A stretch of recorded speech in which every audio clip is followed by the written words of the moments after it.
8वें वेतन आयोग की चर्चा शुरू होते ही सबका ध्यान सैलरी पर रहता है, लेकिन इस बार पेंशनर्स की संख्या कर्मचारियों से ज्यादा है, इसलिए यह मुद्दा और भी बड़ा हो गया।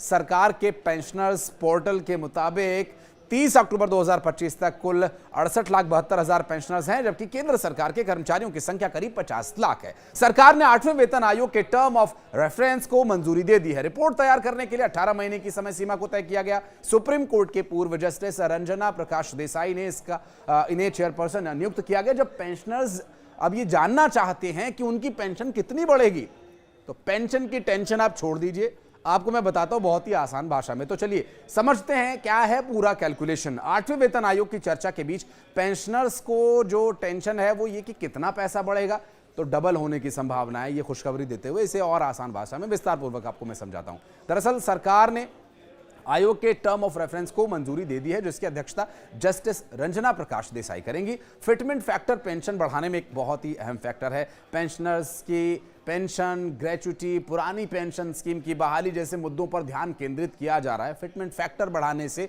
पेंशन में वृद्धि हो सकती है, जिससे महंगाई से राहत भी मिलेगी और डीए भी बढ़ने की संभावना है। वीडियो का ये हिस्सा आप थोड़ा और ध्यान से देखें, क्योंकि यहां पर जो पॉइंट्स मैं आपको बताने वाला हूं आप समझ पाएंगे आसानी से कि किस तरह से ये काम करता है। दरअसल पेंशन बढ़ाने में जो सबसे अहम रोल होता है वो फिटमेंट फैक्टर का होता है।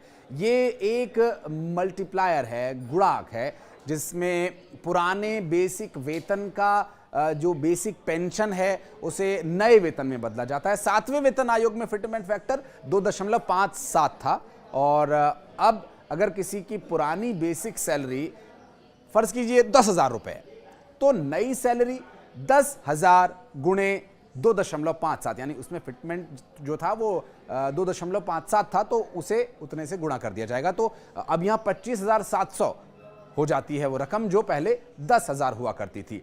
8वें वेतन आयोग में फिटमेंट फैक्टर कितना होगा, यह कैबिनेट की मंजूरी के बाद तय हो जाएगा। संभावनाएं हैं कि डबल हो ही जाए। All India NPS employ federation के राष्ट्रीय अध्यक्ष मनजीत सिंह पटेल बता रहे हैं कि फिटमेंट फैक्टर जितना ज्यादा होगा पेंशन उतनी ही ज्यादा बढ़ेगी, और कम्यूटेशन 15 साल से घटा करके 12 साल का होना चाहिए, क्योंकि अभी 40% पेंशन काटी जाती है। सीजीएचएस अस्पताल हर जिले में नहीं है, और अभी सिर्फ 3,000 रुपए प्रति महीना मेडिकल लाभ मिल रहा है। इससे 20,000 रुपए किया जाए। चलिए थोड़ा इसको और आसान भाषा में समझाते हैं कि अगर फिटमेंट फैक्टर जो कि 2.0 रहता है तो उससे सैलरी आपकी डबल हो ही जाएगी। लेकिन फिटमेंट फैक्टर को अभी तय करना, उसमें कुछ एक कॉम्प्लिकेशंस, थोड़ा नकारात्मक शब्द हो जाएगा। मैं कहूँगा कि थोड़ी से काम करना अभी बाकी है।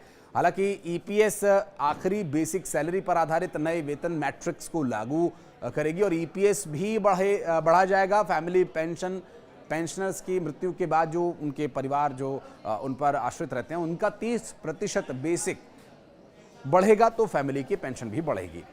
और ये बढ़ी हुई पेंशन लंबी सेवा या फिर कम्यूटेशन रिस्टोर होने पर, फिटमेंट फैक्टर ज़्यादा होने पर भी बढ़ेगी।